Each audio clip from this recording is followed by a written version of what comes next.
The Painter and the Bird. To those of us who have ever been lost or lonely. Once there was a painter. Like most painters, he was very poor. In his lifetime, he had painted many beautiful pictures. He loved all his pictures, but he had one favorite. It was the picture of a strange and wonderful bird. One day, a rich man came to look at the painter's pictures. He looked at all pictures for a long time, and there was one picture he liked best of all.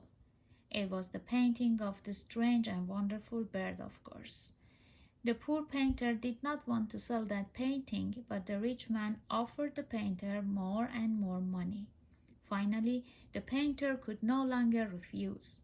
The rich man paid for the painting and took it away.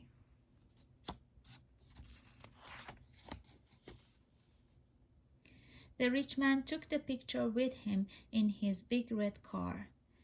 He took it to his beautiful house in the country. The picture was hung on the wall of the finest room where the rich man could always enjoy looking at it.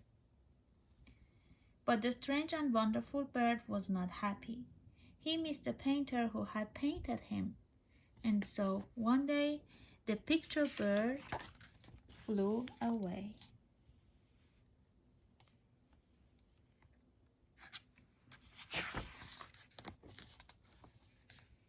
The picture bird flew out of the rich man's window and into a field of flowers.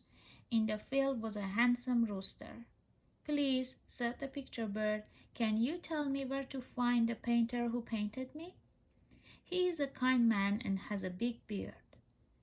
"Oh, I can't," said the rooster. "I don't know.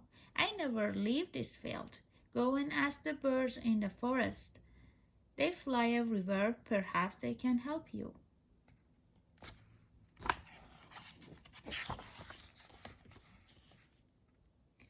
But the birds in the forest laughed at the picture bird. "You really are a strange-looking bird," they said. "You belong in the zoo with all the other strange-looking animals. There is an animal in the zoo with a big beard. Maybe he is the one you are looking for."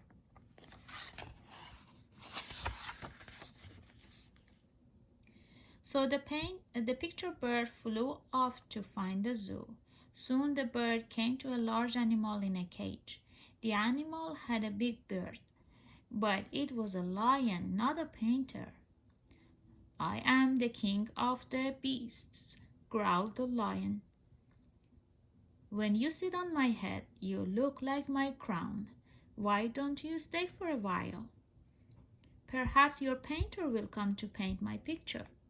Nothing would make a more beautiful picture than a lion with a crown on its head.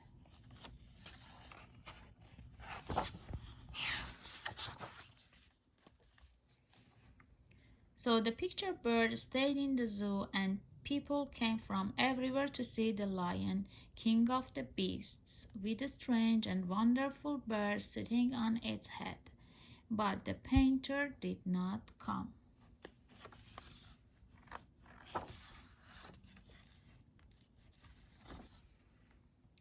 The director of the zoo looked out of his window. He saw the lion with the strange and wonderful bird sitting on its head. "Very interesting," said the director of the zoo. "I've never seen a bird like that before. I will study it. The strange bird will be named after me, and I shall become famous." The director of the zoo took the picture bird to his office. But he became so interested in reading his books about birds that he forgot all about the picture bird. So the poor picture bird flew away.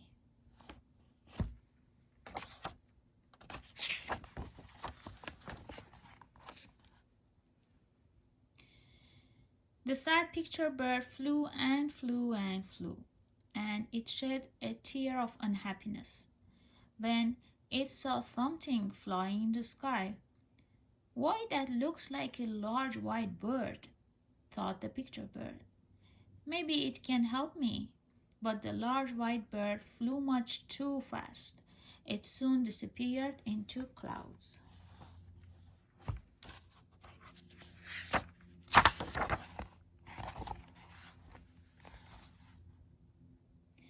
At last the picture bird could fly no more.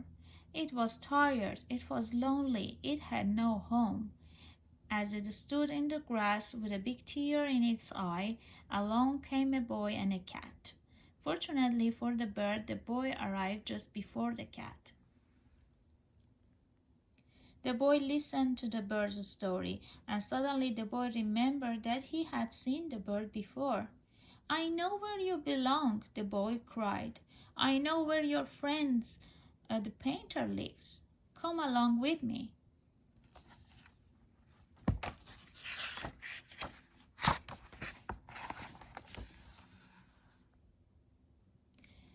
At that very moment, who should appear at the painter's studio but the rich man? Under his arm was the painting he had bought. The rich man was very angry. He wanted his money back. "You sold me a picture of a bird where there is no bird in the picture," shouted the rich man. So now the poor painter had no money and no bird either.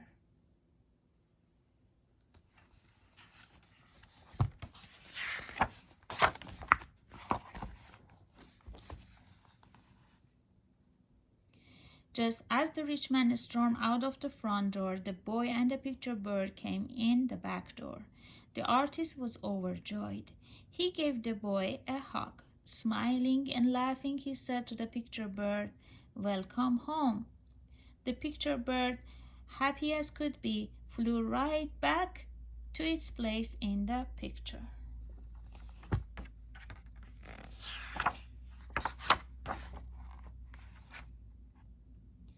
Then and there the painter promised never again to sell the painting of the strange and wonderful picture bird. The bird promised never again to fly away. "I'll just pop out of my picture now and then to stretch my wings and to see how you're doing with your painting," said the bird. And so the two friends lived together happily for the rest of their lives.